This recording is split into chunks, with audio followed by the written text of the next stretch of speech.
Plantcast, o podcast sobre fisiologia e nutrição de plantas. Bom dia, boa tarde, boa noite a vocês que nos ouvem. Sejam muito bem-vindos ao Plantcast, o primeiro podcast sobre nutrição e fisiologia de plantas do Brasil.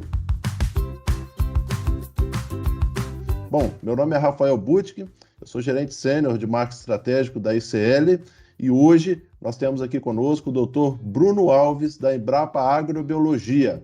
Bom, junto conosco na nossa bancada nós temos também José Marcos Leite, nosso gerente de desenvolvimento de mercado, que vai trazer aí também algumas perguntas bastante importantes, daquelas que são as principais dúvidas, né, do produtor, da produtora rural, em relação àquilo que são os sistemas de cultivo, sustentabilidade dos sistemas de cultivo e também algumas dessas novas iniciativas em relação a bioinsumos. Bom, para iniciar, queria falar um pouco aqui sobre a trajetória do Bruno Alves. O Bruno Alves, ele faz parte do grupo de ciclagem de nutrientes da Embrapa Agrobiologia, que fica ali no estado do Rio de Janeiro, né, próximo à Universidade Federal Rural do Rio de Janeiro. Ele é agrônomo, mestre e doutor pela Universidade Federal Rural do Rio de Janeiro. Ele tem pós-doutorado na Universidade de Edimburgo, na Grã-Bretanha. Foi autor, né, de aproximadamente 192 artigos científicos em revistas de alto impacto, 54 capítulos de livros, além, claro, de pesquisador. É professor no programa de pós-graduação em Ciências do Solo na Universidade Federal Rural do Rio de Janeiro. Ele é membro do portfólio, ele foi membro do portfólio de mudanças climáticas da Embrapa e atualmente é membro da Rede Clima e do painel brasileiro de mudanças climáticas, responsável pelo relatório do subsetor, né, de emissões de dióxido nitroso em solos manejados e de dióxido de carbono pela aplicação de calcário e ureia. Ele é especialista do Brasil, tá, para a Convenção do Quadro de Nações Unidas para Mudanças Climáticas. Bom, Bruno, depois de uma trajetória tão longa aí dentro do agro, dentro de temas extremamente importantes, né, para a gente iniciar um pouco aqui nosso Plantcast hoje, queria saudar, dizer seja muito bem-vindo aqui para o Plantcast. Queria que você contasse um pouco, né, da sua trajetória pessoal e profissional, né? Como que alguém de um centro urbano, nós conhecemos você aí na sua história, como que alguém de um centro urbano veio parar, né, no agro, né, para discutir temas tão relevantes sobre um mundo que ele é bastante agro.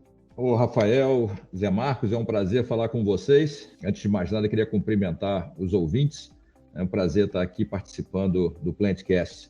Bom, eu realmente sou do subúrbio do Rio de Janeiro. Na época que eu estava prestes a fazer o vestibular, né, assim chamava, hoje em dia é Enem, e aí então eu pensava em que carreira seguir, né?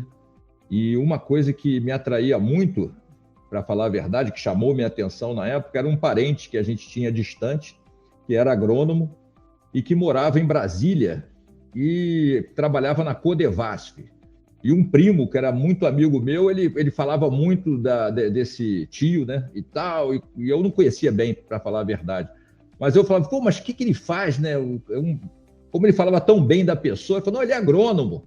Eu falei, cara, o que é agrônomo, né? Nem eu tinha ideia. E aí eu lembro que eu perguntei ao professor de biologia, estava no terceiro ano, né, prestes a fazer o vestibular, e perguntei o que era agronomia, né? Ele falou assim, olha, agronomia é uma carreira muito bacana. Isso foi em 1983, né? Ele falou assim, é uma carreira bacana, muito tempo, Ele falou assim, e o Brasil, dizem que o Brasil vai ser o celeiro do mundo no futuro. E então você tem que, realmente, acho que é uma carreira bacana e vai ser muito valorizada. No momento não é não, ele falou assim. Eu não conheço muito agrônomo e tudo, mas é uma coisa para você pensar para o futuro, né? O Brasil vai ser muito importante em produção de alimentos, assim dizem as pessoas, tal. Era uma visão dele, né? Então, eu falei, olha, tinha a Universidade Federal Rural, que era perto, né, de Campo Grande, onde eu morava, e moro até hoje.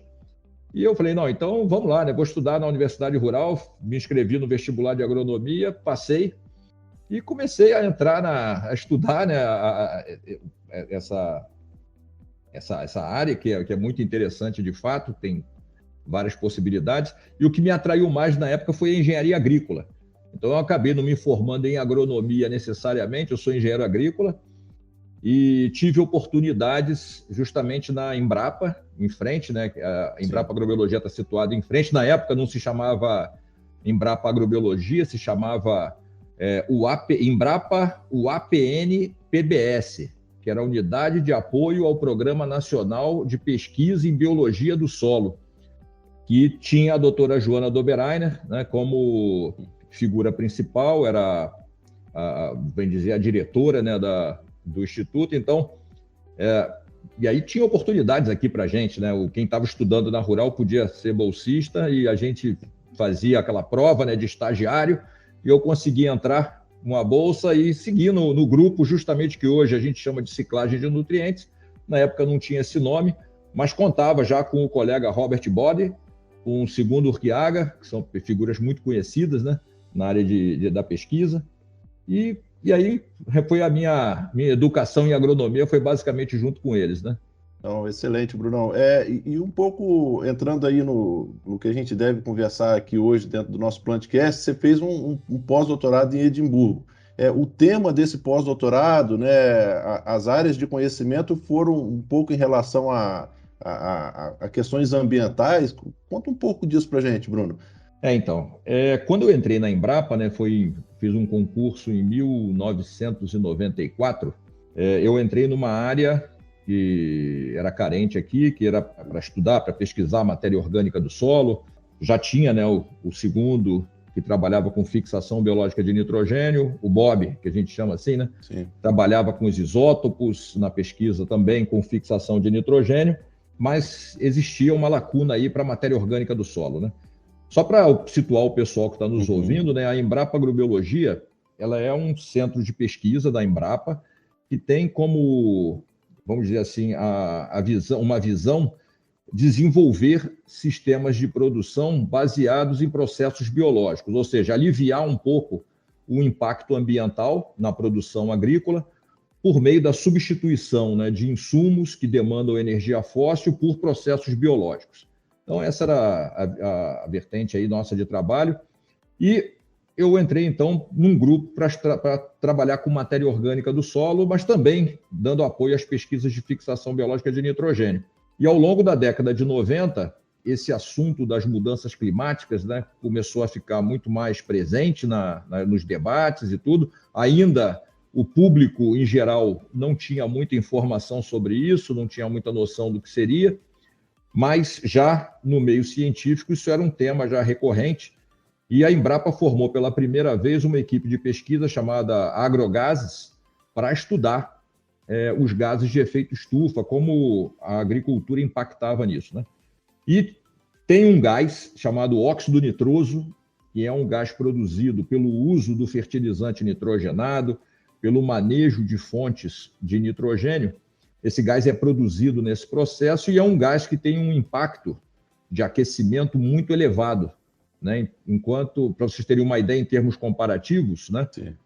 Cada 1 quilo de óxido nitroso que vai para a atmosfera, ele causa um impacto próximo aí de 300 quilos de CO2.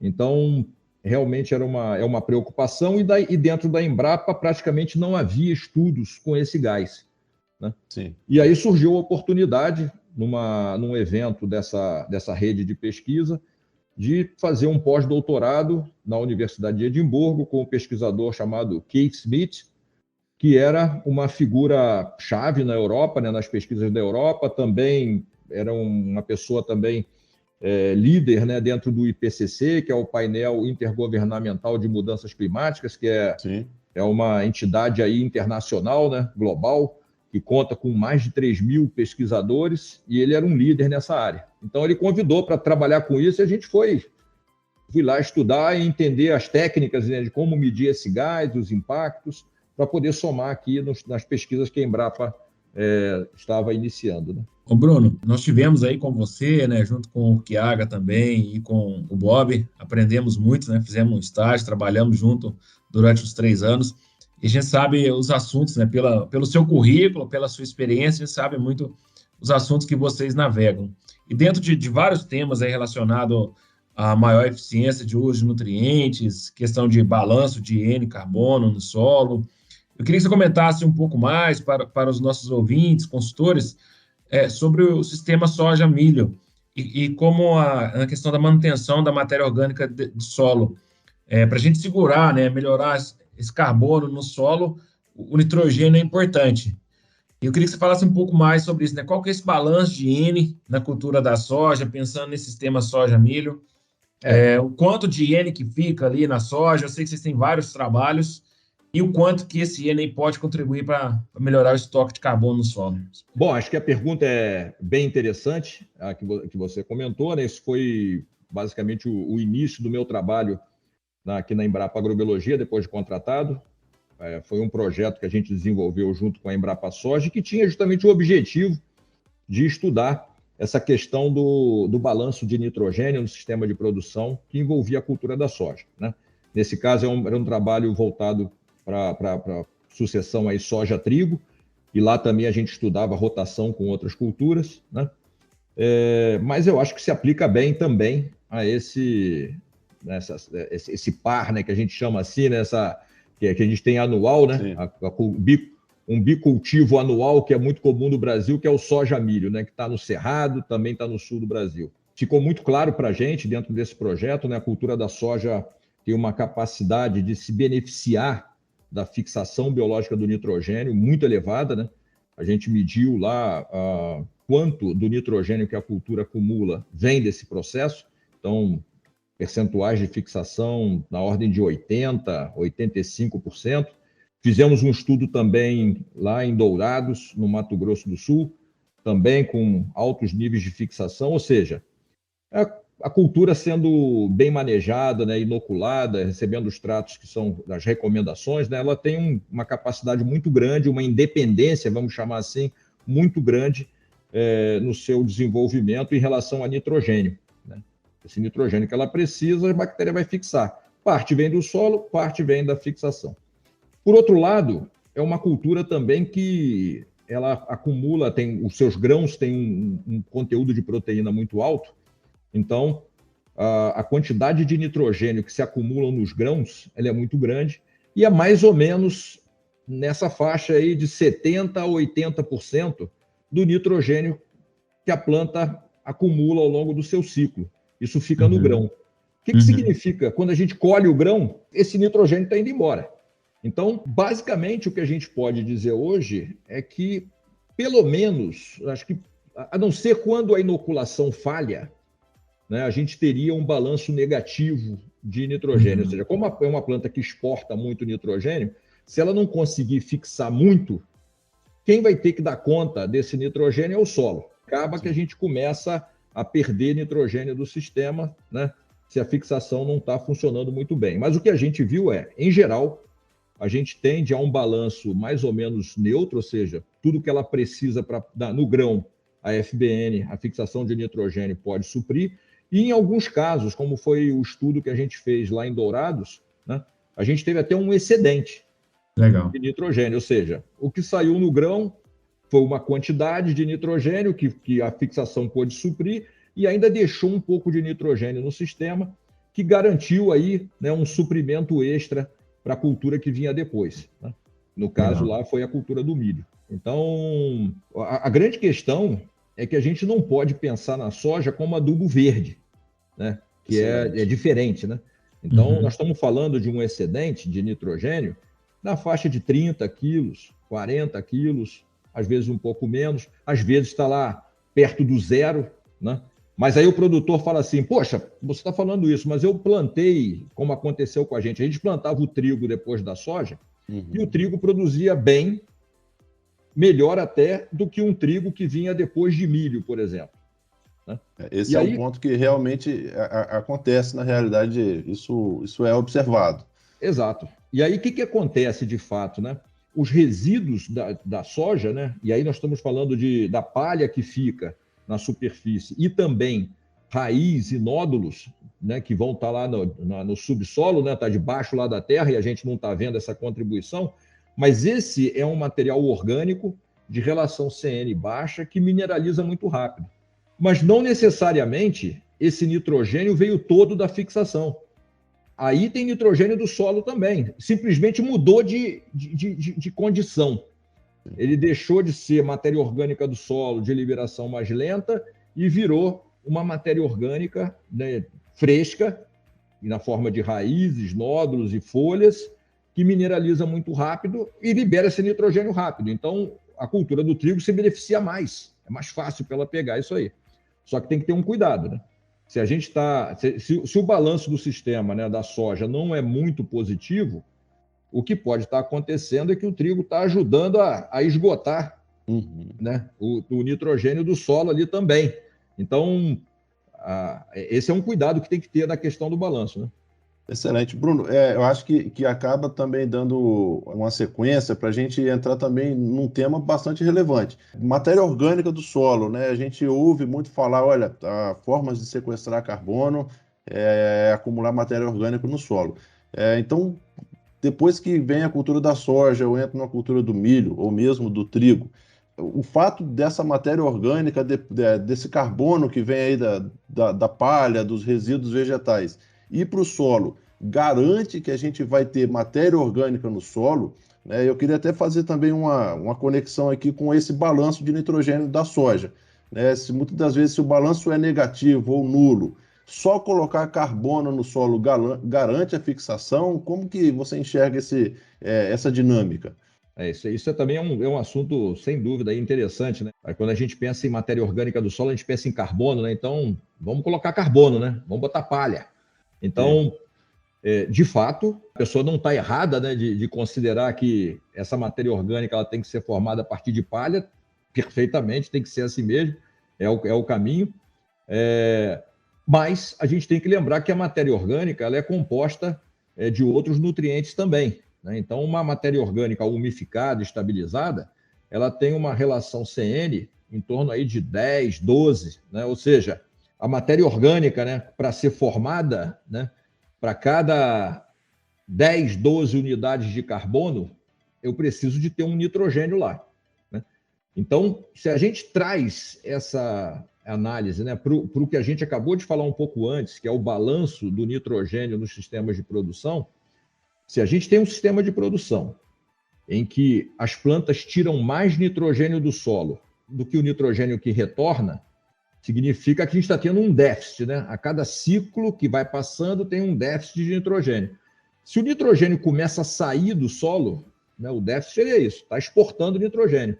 Então começou a faltar essa unidade de nitrogênio para segurar 12 de carbono. Então, mesmo colocando palha, né, no solo, a gente, de repente, não está conseguindo estocar matéria orgânica porque ela não pode ser transformada. Aí a gente tem que trazer uma outra figura para essa discussão, que são os micro-organismos, né? Quem faz a transformação do material fresco, da palha, dos resíduos de cultura em matéria orgânica do solo, são os micro-organismos. E os micro-organismos, tal como a gente, né, que precisa de uma alimentação balanceada, o micro-organismo também, né? O que ele vai consumir, que ele vai transformar, tem que estar balanceado, tem que ter carbono, tem que ter nitrogênio, tem que ter fósforo. O micro-organismo tem seu metabolismo, ele precisa desses nutrientes. Então, para que essa transformação ocorra e para que haja acumulação de matéria orgânica no solo, a gente tem que pensar realmente no que tipo de resíduo está ficando no sistema e como esse sistema de produção está sendo conduzido. Eu estou esgotando nutrientes do solo, como é que está, o que está acontecendo, né? Às vezes, para o nitrogênio está funcionando bem, mas para o fósforo não está. Então, o sistema está esgotando fósforo. Então, lógico, você pode ter uma dificuldade em formar matéria orgânica agora por outra limitação, por não ter fósforo, né? Enxofre é outro nutriente também importante dentro do processo. Então, acho que, em suma, é isso, né? A gente tem que pensar em qualidade, e na quantidade e também na qualidade. Porque acho que tem algo que fica bem claro para todo mundo, né? Quando é que você acumula alguma coisa? É quando o teu aporte, a tua entrada é maior do que a saída, né? Vamos pensar na conta bancária, né? Se você ganha salário, quanto mais salário você ganha e menos você gasta, mais reserva você vai formando. Então, matéria orgânica é igual do solo, né? Quanto mais material vai entrando e menos vai decompondo, e menos vai sendo, né, consumido, você vai tendo a maior acumulação de matéria orgânica. Mas, né, não é só não é só qualquer palha, né, que se coloca no sistema. A gente precisa ter um sistema balanceado. Então, é matéria orgânica, é carbono, sim, mas pensando em manter, né, nutrientes no sistema para garantir isso. Excelente, Bruno. Eu acho que fala muito sobre sustentabilidade, né, dos sistemas de cultivo. A gente pensa, claro, na safra daquele ano, mas o quanto que isso vai ser rentável ao longo de 10, 20, 30 anos. Mas, como os próprios trabalhos do Grupo de Ciclagem de Nutriente mostram, esse sistema ele é, sim, capaz, né, de fixar carbono no solo de forma sustentável. E aí vem uma reflexão de algo que na cana-de-açúcar já é uma realidade, né? Hoje, CBIOS, comercialização de CBIOS dentro do setor ali, sucroenergético, ele já é uma realidade. Hoje, pensando em soja para biocombustível, como que você enxerga, dentro da sustentabilidade desse setor, esse movimento acontecendo dentro da cultura da soja? Na cana, a gente já vê comercialização de CBIOS na Bolsa de Valores, né, algo que vem sendo bastante valorizado por iniciativas que muitas das vezes são até voluntárias. No caso da soja, esse movimento ele já começa a tomar tração? Como que você enxerga, Bruno? Acho que a pergunta é interessante, Rafael, e está relacionado justamente a esse CBIO. Ele é um papel que é negociado na Bolsa de Valores a partir que ele é gerado, bem dizer, né, em função da quantidade de biocombustíveis que entra no mercado e dos distribuidores, né, e vendedores também de combustíveis fósseis que adquirem esses papéis, né, para mitigação, né, das emissões do setor, né. Está muito relacionado até com a política do país, né, no Acordo de Paris, de ter que reduzir, aumentar até 18%, né, a participação de biocombustíveis na matriz energética de transportes aí. E da mesma maneira que a cana, né, a soja produz o biodiesel, né? Então, eu acho que dentro desses papéis de CBIO, o biodiesel da soja também está participando lá, né? E isso aí, o produtor em si, eu não sei, aí é uma pergunta interessante. Eu sei que dentro do setor canavieiro, né, existe toda uma metodologia, uma calculadora para se avaliar, né, as emissões, para criar realmente uma contabilidade, né, no sistema de produção.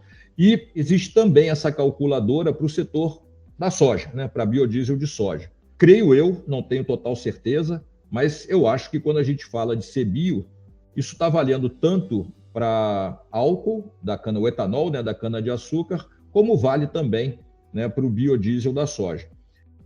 Um movimento que está acontecendo agora é interessante também, é tentar trazer um rótulo, vamos chamar assim, para boas práticas de produção da cultura, que seria a soja baixo carbono. A soja baixo carbono, o nome sugere, né, que a gente esteja falando de uma contabilidade de gases de efeito estufa na cultura, mas no momento isso está sendo construído ainda, e a ideia é que siga mais ou menos a mesma estratégia da carne baixo carbono. Não seria contabilizar necessariamente emissões, mas organizar, né, as práticas que são utilizadas na cultura da soja, né, e valorizar aquelas práticas que têm menor impacto ambiental. Então, por exemplo, a redução de uso de pesticidas, por exemplo, a partir de um manejo integrado de pragas, né? O produtor que está adotando isso, existem, né,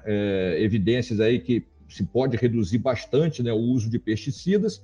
Pesticida é um material é um produto, é um insumo que depende de energia fóssil. E quando a gente fala em energia fóssil, a gente está falando em gás de efeito estufa. O produtor pode ter isso em mente. Se ele consome muitas fontes fósseis de energia, combustíveis, diesel, e vários insumos como fertilizantes, pesticidas, ele está dependendo muito de energia fóssil. Provavelmente ele é um grande emissor de gases de efeito estufa. Então, esse programa da soja baixo carbono, ele vem nessa linha, né, do produtor adotar práticas que sejam menos intensas nas emissões de gases de efeito estufa. Vai ganhar um rótulo, soja baixo carbono, está se estudando a possibilidade de mercados, né, de que possam favorecer esse produtor, aquele produtor soja baixo carbono, ele vai ter um favorecimento aí para negociar a sua soja. Essa é a perspectiva, né? Mas não é necessariamente uma contabilidade de carbono relacionada, por exemplo, a um programa de crédito de carbono, né? Por enquanto não é. Pode até evoluir para isso. Interessante, Bruno. E você até mencionou, né, sobre a pegada de carbono para a produção de carne. Eu queria aprofundar um pouquinho mais nesse assunto, e até para os nossos ouvintes entender também, na sua visão, assim, quais são os principais fatores de emissão nesse sistema? E tem como melhorar a eficiência desse sistema aí, da pegada de carbono para a carne, reduzir essa emissão? O que pode ser feito? O produtor que está nos ouvindo, os consultores, quais manejos, assim, que, na sua experiência que você tem aí de pesquisa, que pode ser feito hoje para aumentar essa eficiência? Essa é a questão, né, que coloca o Brasil aí no top das discussões aí, né? A pecuária realmente ela tem um impacto, né, importante em termos de emissões de gases, mas eu diria que antes da gente entrar nesse assunto, só para alertar, né, aos produtores, a preocupação hoje principal e que coloca o debate em cima da soja, em cima da pecuária, sobre essas questões de impacto ambiental, está muito associada a desmatamento. Eu acho que, respeitando as regras, né, do Código Florestal, né, APP, né, reserva legal. Reserva legal, e ele está procurando recompor isso tudo, ele está criando uma imagem positiva, né, mostrando que realmente o país está se importando com isso. Agora, redução de desmatamento é uma coisa que vai depender muito, lógico, quem desmata não é o governo federal, né? Mas vai depender, e também não estou dizendo que é o produtor, né? A gente sabe que tem muita coisa relacionada à especulação, né? De imobiliária e tudo, é terra, né? Coisa desse tipo, é madeira, tem várias questões aí, né? Envolvidas nesse processo, mas é muito importante pensar em redução de desmatamento. Isso hoje chama muito a atenção. E se associa desmatamento à expansão de pecuária, porque logo depois, né, que mostra aquela área queimada, aí, né, você tem, né, quem cria a retórica toda mostrando boi entrando na área. Então, ou seja, dá a impressão que os pecuaristas estão querendo acabar com a Amazônia e botar boi lá dentro. A gente sabe que o processo não é esse, né? Mas esse é um aspecto importante. E, em segundo lugar, realmente vem o impacto do setor, né? Hoje, em termos de gases de efeito estufa, né, o setor pecuário contribui com mais ou menos, a pecuária bovina responde por mais ou menos 20%, um quinto das emissões totais de gases de efeito estufa do Brasil está associado com esse setor, né? E o principal gás, nesse caso, é o metano. É o metano da digestão, né? Que o animal arrota enquanto está ruminando, ele libera esse gás, e isso causa um grande impacto. Ou seja, é um gás que está associado ao ciclo da vida do animal na pastagem. O segundo gás é o óxido nitroso, é esse que eu venho estudando, né? Ele está associado com o quê? Com as excretas, com a urina, com as fezes do boi, né, caindo nas pastagens. Esse gás também é produzido, e da mesma forma que o metano, então, ele está muito associado com o tempo que eu levo para produzir minha carne. Quanto mais tempo o meu boi ficar no pasto, né, para produzir carne, mais metano ele produz. E o que a gente chama de mais tempo produzindo carne? No Brasil, a gente tem mais ou menos, isso não é muito, mas a gente considera como média, né, um animal aí de 450 a 500 quilos, é um animal que está indo para abate, né?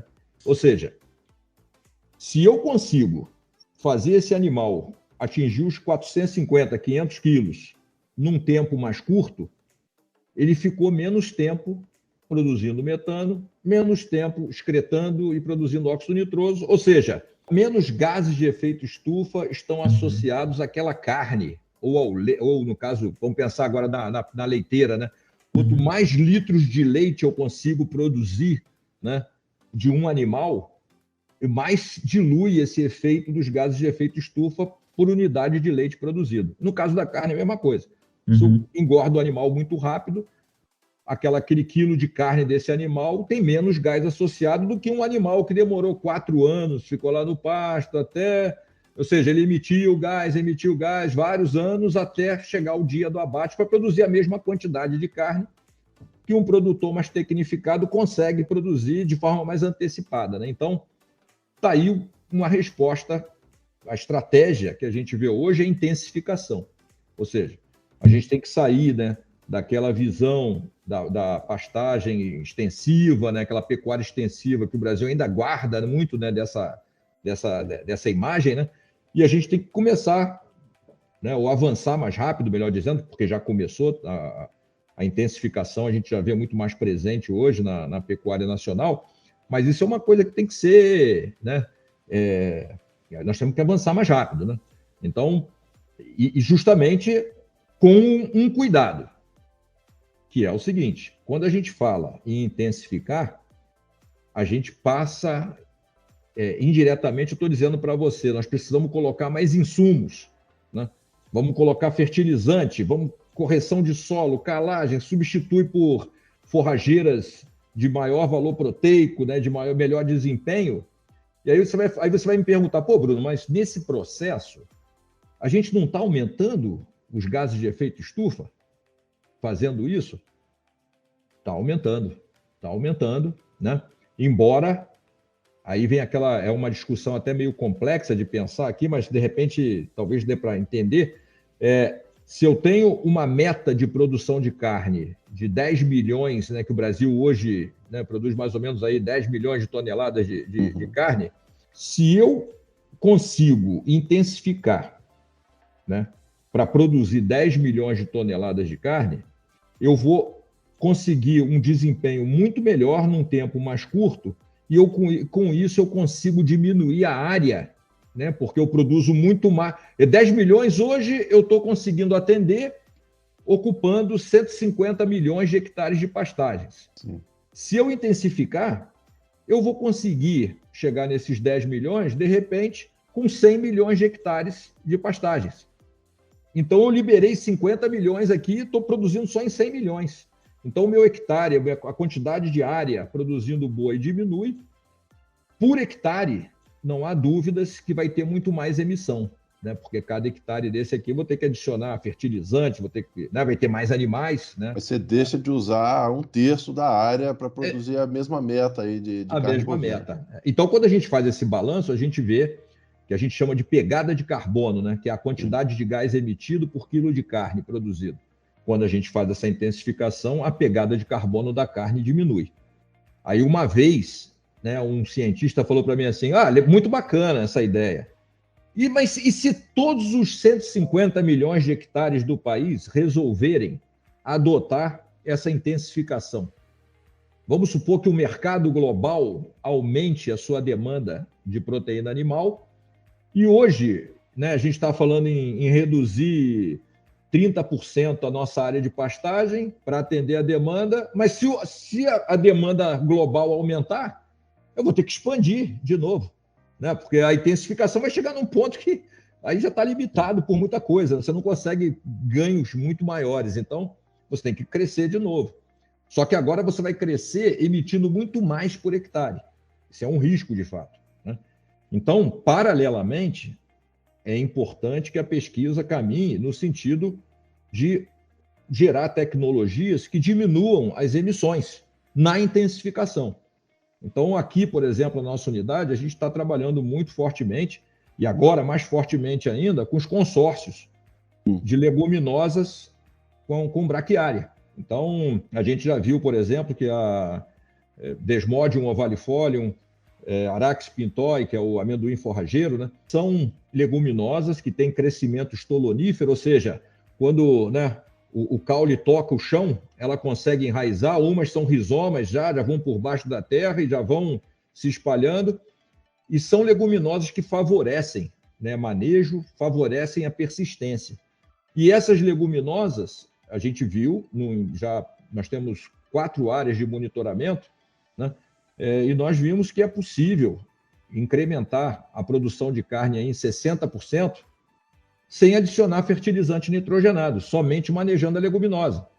E temos experimentos, por exemplo, com amendoim forrageiro, em que a leguminosa está presente já tem mais de 7 anos, sem ter que introduzir, só manejando o pasto. Ou seja, é uma estratégia, né, que permite intensificar, e eu estou dependendo agora da fixação biológica do nitrogênio associada à leguminosa, né, que vai melhorar a qualidade da dieta do animal, tem mais proteína, o animal consegue engordar mais rápido, e essa leguminosa ainda deixa resíduos de nitrogênio no sistema que favorecem a manutenção da gramínea. Então, é uma estratégia que a gente acha que ela tem se encaixa muito bem dentro desse cenário atual, né, de necessidade de mitigação de emissões de gases de efeito estufa, de manter, né, a atividade pecuária de forma mais sustentável, né? E ainda com algumas possibilidades de geração de crédito de carbono, porque o fato de a gente estar evitando emissões de óxido nitroso associado ao fertilizante, isso pode ser contabilizado depois para créditos de carbono. Ou seja, tem solução, né? O Brasil está num caminho muito bom, né? A gente trabalha, como os assuntos que foram tocados aqui, né? A gente está fazendo uma agricultura com plantio direto, né? Com rotações de culturas dependentes aí, por exemplo, se a gente tem a soja como carro-chefe, mas é uma soja que é basicamente dependente de fixação de nitrogênio, diferente do que acontece na China, nos Estados Unidos, que eles aplicam doses de fertilizante na cultura. No Brasil, aqui, a gente não precisa disso. A gente tem um sistema de produção de energia renovável com a cana-de-açúcar, né, que é um grande exemplo internacional, né? A gente tem essa contribuição, e na pecuária a gente tem recurso, né? A gente é capaz, sim, de fazer uma pecuária muito mais sustentável. Sim, o Bruno, eu acho que eu estava aqui já com muita vontade já de fazer essa colocação, né? Fora que assim, a intensificação, ela reduz, né, aquilo que você falou no meio da nossa conversa, que é a pressão por desmatamento, né? Porque a pressão por produzir mais alimento, né, no mundo, ela vai existir, né? Há pouco tempo nós chegamos a 8 bilhões de habitantes, né? E isso até 2050 deve aumentar bastante. Essa população ela vai precisar se alimentar, é óbvio, se alimentar com qualidade.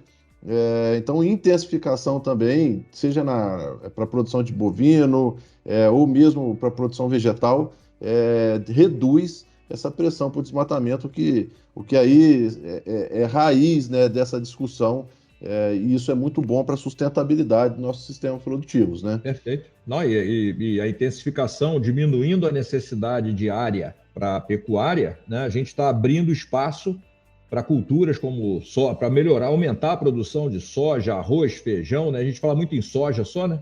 Sim. Mas a gente tem as outras culturas que fazem parte do nosso dia a dia, né? Da nossa alimentação, e que a gente pode manter isso tranquilamente, né? Agora, um aspecto, né, que eu acho que isso vai muito em defesa do Brasil, né? É que, como você comentou, a população mundial deve alcançar aí 9,5 bilhões de habitantes em 2050, né? E esse povo tem que comer. E as áreas disponíveis para a produção de alimentos no mundo estão cada vez, né, sendo mais limitadas. Nós estamos, né, chegando no limite, não tem como expandir muito mais, né? E agora já estamos dentro de uma questão pior, né, que é a questão climática, né, que coloca em risco, né, a humanidade, né, como é que a forma como a gente vai viver. E justamente os mais pobres tendem a sofrer muito mais, né, os países subdesenvolvidos, que mais necessitados, vão sofrer muito mais com os impactos das mudanças climáticas. E, ao mesmo tempo, se a gente pensar em produzir alimentos para poder alimentar esse povo, a gente começa a botar pressão em cima da mudança climática. Então, realmente nós estamos num momento muito crítico, e que eu acho que é de se pensar até em coisas como controle de natalidade. Tem que parar de crescer, né? A gente está chegando o planeta não vai indefinidamente, né, suprir as nossas necessidades com a população crescente, né? Então, eu acho que o futuro, eu não tenho dúvidas, né, que vai ser em cima de políticas de controle de crescimento de população, porque não dá para seguir adiante desse jeito, né? E o Brasil é o celeiro do mundo, né? Que nem eu aprendi lá em 1983, né? Quando o professor falou comigo que ele achava que ia ser, já é, né? A gente no Brasil produz alimentos para 5 vezes a nossa população. Então, ou seja, tem 4 outros Brasis por aí se alimentando, né, do que a gente produz. Então, realmente, aumentar muito mais, tudo bem, é uma demanda global, não é nem demanda nossa, né?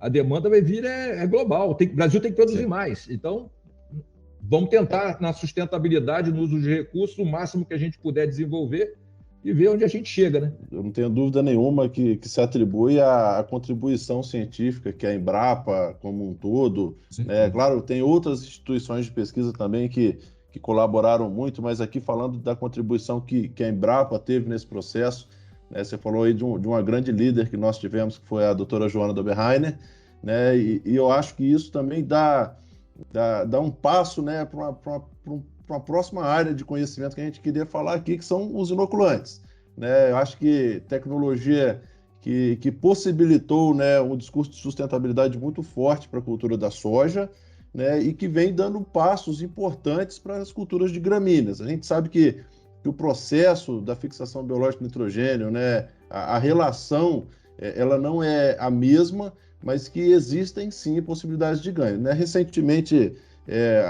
pesquisadores da Embrapa lançaram aí inoculantes recomendando aí uma redução de próximo de 30% na adubação nitrogenada para milho, né? Para cana também a gente tem alguns inoculantes já em âmbito comercial. Queria que você falasse um pouco sobre isso, né? O quanto que isso pode melhorar a sustentabilidade desses sistemas produtivos. Você tocou num assunto importantíssimo, né? A gente está nesse momento, né, da intensificação sustentável, né, da produção, né? A gente precisa produzir alimentos e tem que ser de forma mais sustentável. E a gente falou aqui, né, da soja que fixa nitrogênio.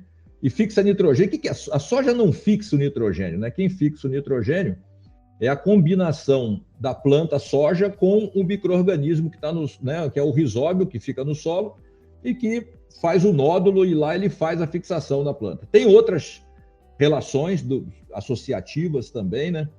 A doutora Joana Doberheiner, ao longo da sua vida, né, ela mostrou que outras bactérias, como Azospirillum, né, Herbasperillum, Pseudomonas, tal, são bactérias que têm associação com outras plantas.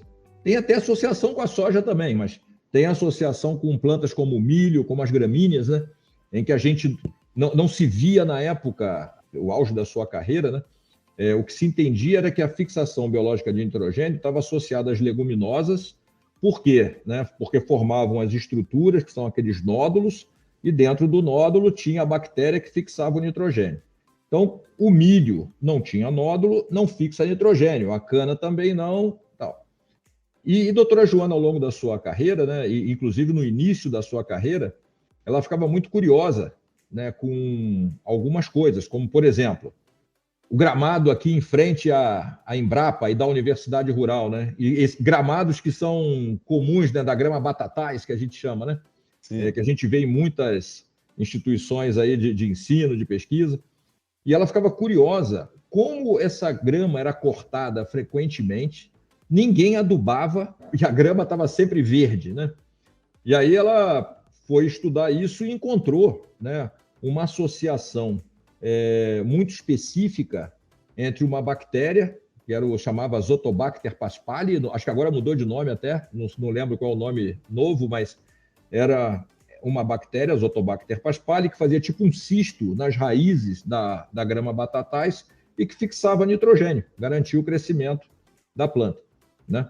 A mesma coisa aconteceu com ela em relação à cana-de-açúcar, né? Nessa época, o norte fluminense produzia muita cana-de-açúcar e sempre foi, né, um local, uma região produtora de cana onde se não aplicava muita tecnologia. E ela ia visitar produtores que tinham plantios de cana sem renovação há mais de 20 anos, com uma produção baixa, na faixa de 40, 50 toneladas por hectare, mas que que se persistiam. E fazendo o balanço, como a gente comentou aqui, né? Pô, peraí, a cana, para produzir 50 toneladas, né? Ela está tirando uma quantidade de nitrogênio. Vamos pensar que ela esteja tirando aí 60 quilos, 70 quilos de nitrogênio do solo, que está sendo exportado, né, nos colmos, e naquela época se queimava ainda para piorar, né? Então a palha que ficava, que ainda tinha nitrogênio, era queimada, ou seja, o nitrogênio volatilizava todo, e a cana no ano seguinte volta produzindo a mesma coisa. E ela ficava curiosa com isso e encontrou, passou então com as suas pesquisas, ela confirmou a presença de bactérias, né, associadas à cana-de-açúcar. A mais famosa, né, da história dela é a Gluconacetobacter diazotróficos, né, que eu acho que mudou de nome também já. Originalmente chamava Acetobacter, depois virou Gluconacetobacter e hoje já tem outro nome, eu acho.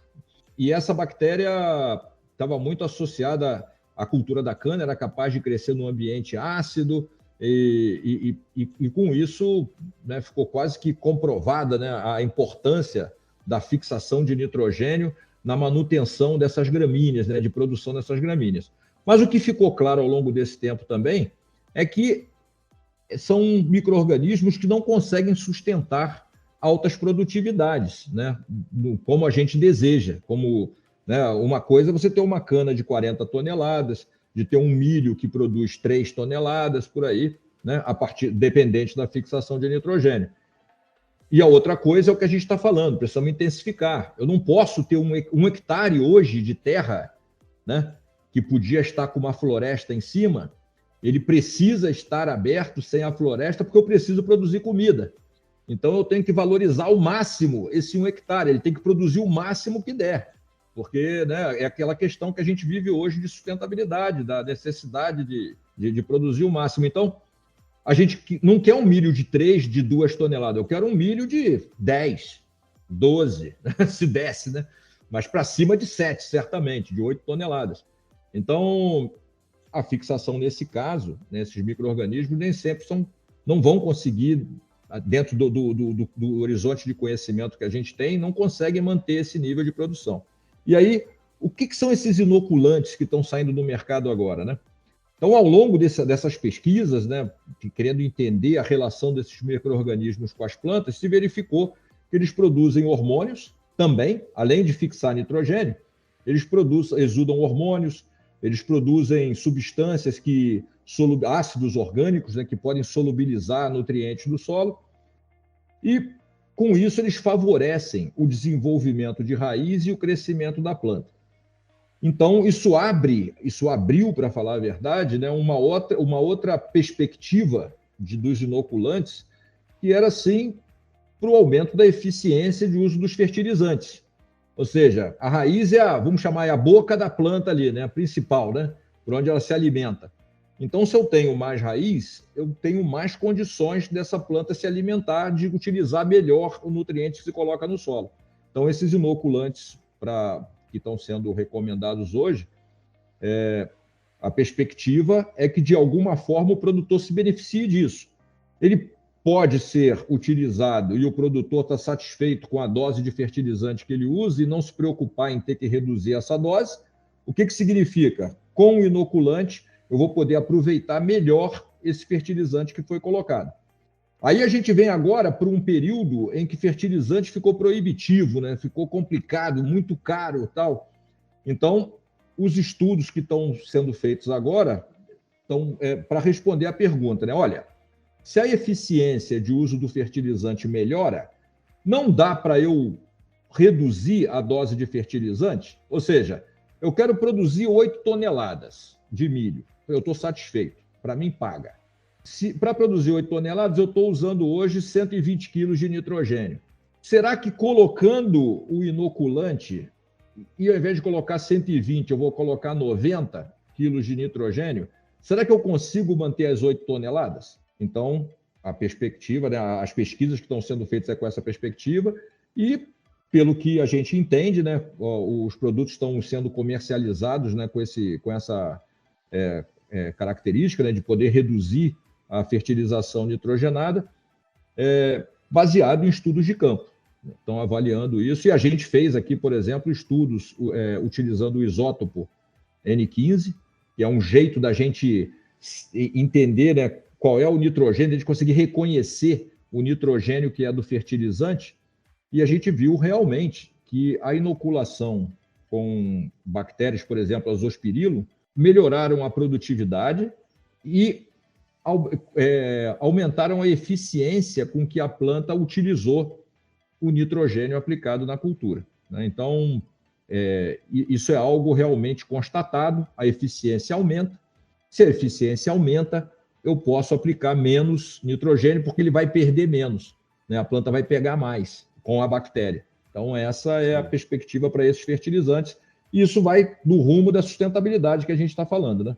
É combinar tecnologias. Não resolve tudo, mas resolve um pouco, né? Sim, eu acho que ele vai na mão de fato de aumento de eficiência, né, Bruno? E isso fala muito para a gente. Eu gostei muito da história dos gramados, né? E quando a gente lembra, para quem está nos ouvindo conhece, os gramados da Universidade Federal Rural do Rio de Janeiro são muito extensos, são lindos, né? E eu diria que são mais de 100 anos de gramas batatais sendo cortadas aí todos os anos e mantém-se verdes, né? E bastante saudáveis. E outro ponto também interessante, por mais que possa não estar na área de conhecimento de algum produtor de cana-de-açúcar, mas nessa época também, né, da doutora Joana, com as observações ali no Norte Fluminense, foi onde foi desenvolvida a tese ali do Carlos Polidoro, né, com o uso de molibdênio na cana-de-açúcar, né, principalmente pensando em estimular, né, esses organismos. A gente sabe que o molibdênio é fundamental para o processo de fixação biológica de nitrogênio, e a gente vê aí o uso de molibdênio sendo usado em larga escala na área de produção de cana-de-açúcar, para principalmente também estimular a dinâmica do nitrogênio como um todo, mas também potencializar essa fixação de nitrogênio, né, Bruno? Você tocou num ponto muito importante, né, que eu acho que é de atenção para produtores e para técnicos, né? Quando a gente fala em uso de insumo biológico, né, nós estamos falando com um ser vivo, né? É o ser vivo que nós estamos aplicando e a gente quer que ele faça um trabalho, né? Então, para que ele faça um bom trabalho, ele tem que ter menos limitações. Então, muitas vezes o produtor fala assim, eu apliquei o inoculante, não fez nada. Para mim, deu a mesma coisa, não significou nada. É possível, sim, que isso esteja acontecendo. Primeiro, porque realmente não havia uma limitação. Então, o papel, né, promotor aí de crescimento de raiz não trouxe grande diferença em termos de produtividade para ele. Era uma condição especial, né? Estava favorável. Outra possibilidade é que existia limitação. Então, o micro-organismo não se desenvolveu bem naquela condição. Não tinha como, né, como você tocou no assunto agora do molibdênio, né? O molibdênio ele tem uma importância muito grande, né, na enzima da bactéria que fixa nitrogênio, é um processo enzimático para pegar o N2 do ar e transformar em fertilizante para a planta. E também ele é muito importante na ação da nitrato redutase, que é uma enzima que faz com que o nitrogênio que a planta acumula, né, como reserva na forma de nitrato, ele fica lá dentro das células guardado, para que a planta possa utilizar ele no seu metabolismo. Então, veja bem, nós estamos falando de um micronutriente que ele tanto é importante para que uma ação biológica aconteça, né, de forma favorável, mas também, quando o produtor fertiliza com nitrogênio sintético, se a planta tiver deficiente em molibdênio, o aproveitamento desse fertilizante pode ser limitado também, né? Então, esse é um aspecto importante, né? Os produtos não são infalíveis. Eu acho que é comum para muito produtor aplicar fertilizante, né, e não ver aquela grande resposta que ele estava esperando, né, porque ali tinha alguma limitação. Em cana-de-açúcar é muito comum, né? Se aplica fertilizante, às vezes a produtividade não chega no nível que estava, né? Parece que nem fez diferença ter fertilizado, né? Se isso acontece, né, com um insumo, né, que é abiótico, vamos chamar assim, né, não tem vida ali, você imagina num que é um bioinsumo, né, que é um micro-organismo, esse aí sofre mais ainda efeitos, essas limitações do ambiente. Então, você tocou muito bem, acho que molibdênio, você vê que a soja tem que se aplicar, né, o cobalto, né, também. Então, são coisas importantes que a gente tem que considerar para que esses micro-organismos tenham o efeito desejado, né? Bruno, só um assunto interessante, né? A gente tem visto também, além do molibdênio, né, o cobalto, o níquel, são nutrientes que têm ajudado muito aí a potencializar a fixação biológica. E outro ponto, né, Bruno, fica evidente, já comentaram, o quanto, né, que a Embrapa contribuiu, vocês aí contribuíram para o desenvolvimento da agricultura, para o aumento de produtividade, né, tanto na soja, no milho, a gente sai aí de 30 sacos por hectare para 60, 70 sacos por hectare hoje de média, milho aí, como você falou, de 3 toneladas para 8, 10, 12 toneladas, né, 200 sacos por hectare, até a própria cana-de-açúcar também, saímos aí de 30, 40 toneladas, hoje tem muitos produtores com mais de 100 toneladas por hectare. E isso é graças aí à Embrapa e a diversos centros de pesquisa que contribuiu para o aumento de produtividade. Aí tem que considerar também, né, que não é só a Embrapa, né? A Embrapa, sim, ela tem o foco, todo a sua infraestrutura, né, voltada para a pesquisa, para aumentar a produção, que é diferente, por exemplo, de uma universidade, né, que tem a sua função dividida no ensino e na pesquisa, né? Mas eu acho que a Embrapa tem um papel importante, mas as instituições, né, de ciência e tecnologia, né, de ensino, que trabalham em conjunto, né, também tem um papel muito importante aí. Tem uma fatia grande, inclusive do setor privado, né? A gente não pode esquecer também, né, que tem muitas coisas novas surgindo aí com um esforço privado também, né, que é tremendamente importante, né? Com certeza, todo o setor contribuindo, né? E um assunto que eu queria comentar, Bruno, que também está em alta hoje, que a Embrapa também participou, né, junto com o setor privado e as universidades, é sobre as bactérias solubilizadoras de fósforo e a questão da substituição de adubação fosfatada. Queria ouvir sua opinião aí, qual que é o risco que nós corremos? Se eu usar, vamos falar, uma bactéria que solubiliza fósforo, posso cortar a adubação fosfatada? Qual que é a sua visão, Bruno, que você tem hoje aí? Essa é a grande pergunta, né? Essa é aquela... E eu vou te dizer o seguinte, né? Uma coisa que... Esse tema, né, da utilização dos micro-organismos em substituição total da fertilização, ele é muito delicado, né? Quando a gente fala do fósforo, talvez seja até mais fácil de explicar, né, uma recomendação dessa para um determinado momento. Aí isso o produtor tem que separar, né? Uma coisa é fazer isso sempre, a outra coisa é fazer em determinado momento que ele precisa economizar, né? Quando a gente visita as áreas de produção, né, e isso aí, a caravana, que a Embrapa fez uma caravana que visitou, né, vem visitando as propriedades e tudo, e isso também é fato comum quando a gente vai realizar experimentos, visita produtores. O que a gente percebe muitas vezes são solos, quando a gente pega a análise química do solo, solos que estão dentro de padrões de fertilidade para fósforo, potássio, né, cálcio, magnésio, estão elevadíssimos, né? Mas o produtor, por receio, né, de perder a produção dele, e quando ele compara o custo-benefício, é mais seguro, né, eu colocar...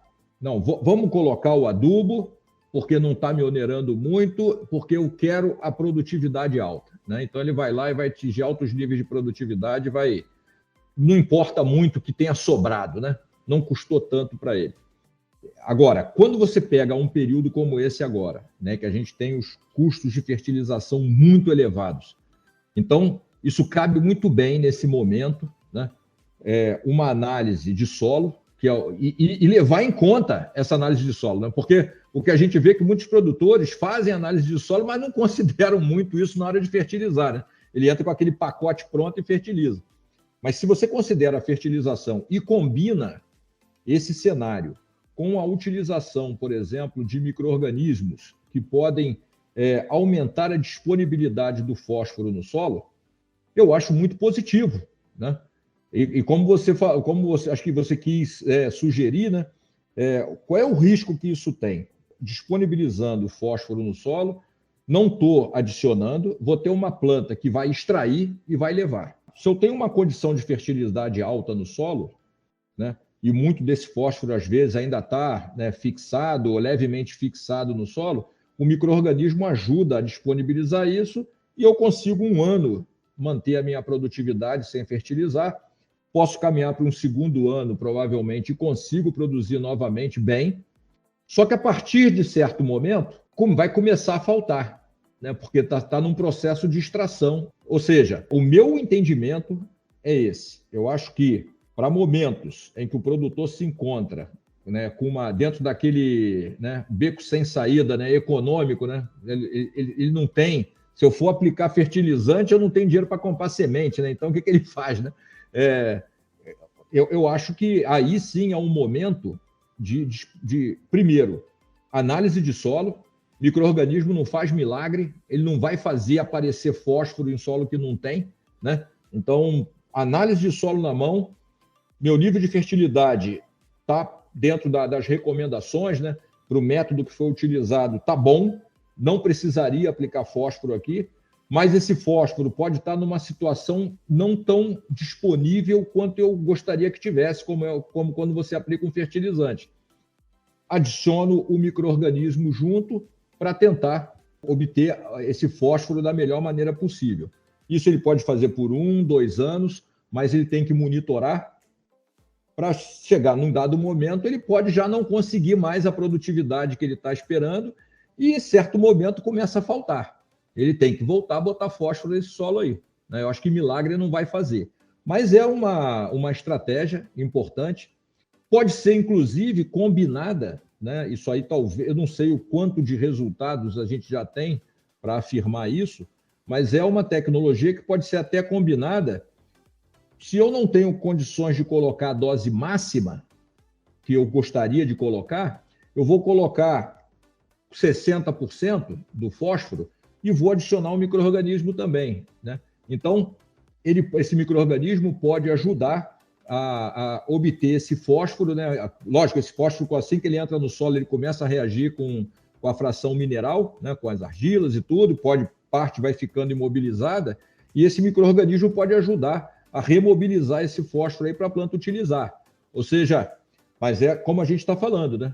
A gente não pode nunca esquecer do balanço de nutrientes do sistema, né? Excesso significa risco de poluição, déficit significa perda de produtividade. Então, a gente tem que trabalhar, né, sempre monitorando, usar a mão, sim, da análise de solo e usar a mão desses recursos, como micro-organismos, né, sempre que eu estou num momento de limitação, né? Ou sim, se eu vejo a possibilidade de melhorar a eficiência, né, e conseguir obter esse recurso aí de forma mais equilibrada, né? Então, excelente. Eu acho que esse é o caminho. Eu acabei olhando aqui o relógio, né? Eu acho que eu estava pensando aqui que a gente estava no meio do nosso podcast e já estamos aqui conversando há praticamente 1 hora, né? O tempo passou rápido para a gente aqui. Eu acredito que Zé, Bruno também esteja pensando na mesma coisa. Espero, né, que para quem está nos ouvindo, esse tempo tenha passado também bastante rápido, né? Muitas das vezes a gente ouve o Plantcast aí em algum deslocamento, né, de uma fazenda para outra, no dia a dia do trabalho,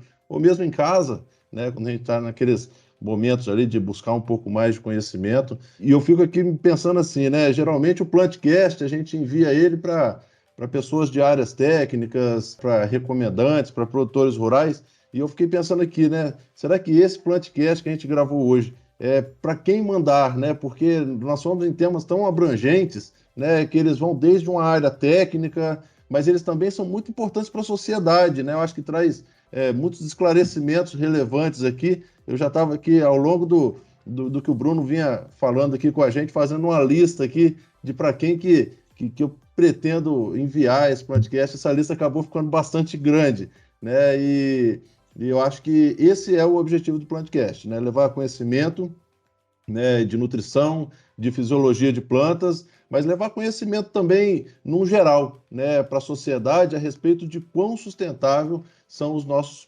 processos produtivos, né, e aquilo tudo que nós conseguimos avançar ao longo desses anos, né? É evidente para mim o quanto que a Embrapa contribuiu, né, como o Bruno mesmo disse, outras instituições também, a indústria também contribuiu, mas aqui falando da contribuição da Embrapa, né, é claro, um nome que a gente sempre lembra bastante é o nome da doutora Joana, mas são grandes profissionais que tem na Embrapa, eu não vou citar porque são muitos, né? E que bom que são muitos, né? E realmente as contribuições vêm desde o controle biológico, elas vêm desde matéria orgânica do solo, emissão de gases, ciclagem de nutrientes e também, né, citar o tanto de contribuição aqui, certamente eu esqueceria de alguma. Queria passar a palavra aqui para o Bruno.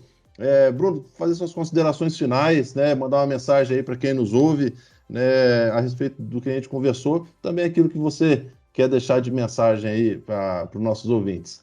Primeiro é dizer que para mim foi um prazer muito grande conversar com vocês e parabenizar, né, essa equipe da ICL por essa iniciativa, né, é um jeito que a gente tem de compartilhar, né, o conhecimento. Como você mesmo falou, né, muitas vezes para o produtor o assunto não é diretamente relacionado com a sua atividade, mas conhecimento não faz mal a ninguém, né? Então é importante, né, que o produtor tenha acesso a esse tipo de informação, que é, né, parte do que a pesquisa vem gerando, né? E a gente falou aqui em assuntos que são assuntos de ponta, né? Por exemplo, bioinsumos, né? O Brasil talvez seja o país hoje no mundo, né, que mais utiliza a mão desse recurso, de utilizar micro-organismos para a produção agrícola, né? Logicamente, são tecnologias que ainda vão passar por desenvolvimento, vão ser aprimoradas, né? Mas é importante que o produtor já tenha acesso a isso, né? Não são tão caras, ou seja, a sua pronta utilização aí, eu não vejo como um grande desafio dentro do setor, ele pode usar a mão disso. E como a gente falou, é pensar, esse tipo de conversa que a gente teve hoje aqui, eu acho que deixa claro para o produtor que não existe milagre no sistema, né? A gente é preciso pensar em complementariedade, ou seja, o próprio produtor, e na maioria das vezes, né, ele entende bem o seu terreno, ele entende bem o que aquela terra dele permite fazer, e esses conhecimentos, acho que chegam para ele para que ele possa aprimorar, né, esse manejo, testar coisas, acho que é muito importante que seja feito, né? Mas eu acho que esses detalhes científicos que a gente comentou aqui, eu acho que são importantes, precisam chegar lá para eles. Alguém pode escutar isso e falar, poxa, mas na prática, você não falou nada para mim em termos de quantidade, né, doses, e o que eu vou fazer. Mas não é isso, né? Eu acho que é importante entender o que é a tecnologia, qual é a perspectiva que existe, né? E juntamente aí com os técnicos, né, que assessoram as fazendas, que também devem escutar essas conversas, né, de chegar num consenso local, né? Não existe uma receita única, o Brasil é muito diverso, né? Tem solos diferentes, tem condições climáticas muito diferentes, e esse tipo de conversa que é veiculada por aqui, ela tem que trazer realmente essa noção mais geral, né, e um entendimento de detalhes, né, que estão relacionados a essas tecnologias, para que o produtor possa amadurecer junto com o seu técnico e ver qual é a melhor maneira de ser utilizado, né? E graças justamente a iniciativas como essa da ICL, que isso é possível. Então, a gente fica realmente muito satisfeito, do lado aqui da área da pesquisa, de ter acesso, né, a esses meios para poder dividir esses conhecimentos com os ouvintes aí, né, com os diferentes setores, né, do agro aí, que podem estar hoje se beneficiando dessa conversa. Rafael e Bruno, quero dizer que para mim essa 1 hora passou aqui rapidamente. A gente tinha muito mais perguntas para fazer aí para o Bruno, né? Com certeza ele poderia contribuir muito mais. Mas fica aqui o nosso agradecimento, Bruno. Muito obrigado por estar compartilhando seu conhecimento aí com os nossos ouvintes. Muito obrigado.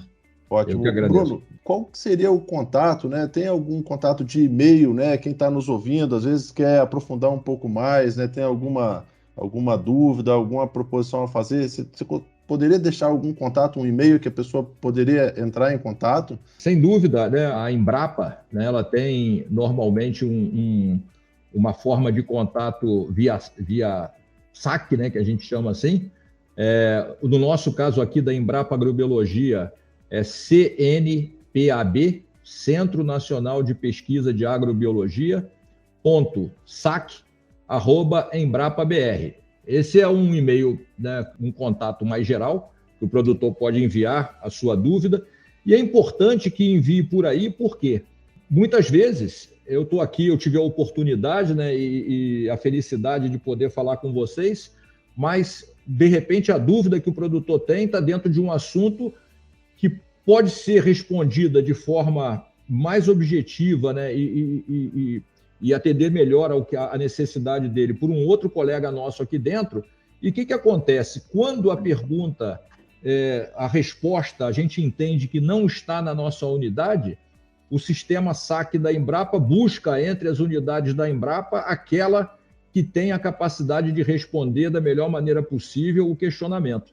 Então, excelente. Eu acho que esse é o melhor contato que pode ser, né, feito Sim. com a gente aqui para que o produtor seja atendido sem dúvida. Muito bom. Bom, finalizando então o nosso Plantcast de hoje, também eu falo que para mim eu fico bastante feliz, né, emocionado por esse momento, né, para quem nos ouve, tanto eu quanto o José Marcos, no nosso período de iniciação científica, eu também no meu mestrado, né, nós tivemos a felicidade, né, de estar no grupo de ciclagem de nutrientes, né, sob a orientação do Bruno Alves, né, do segundo Urquiaga, do Robert Bodey, conhecido como Bob, também as contribuições da Cláudia Jantalha, né, dentro da nossa construção científica, e muito, né, daquilo que nós aprendemos, daquilo que nós colocamos em prática, né, veio das contribuições, né, dessa instituição e também suas, Bruno. Né, queria aqui agradecer,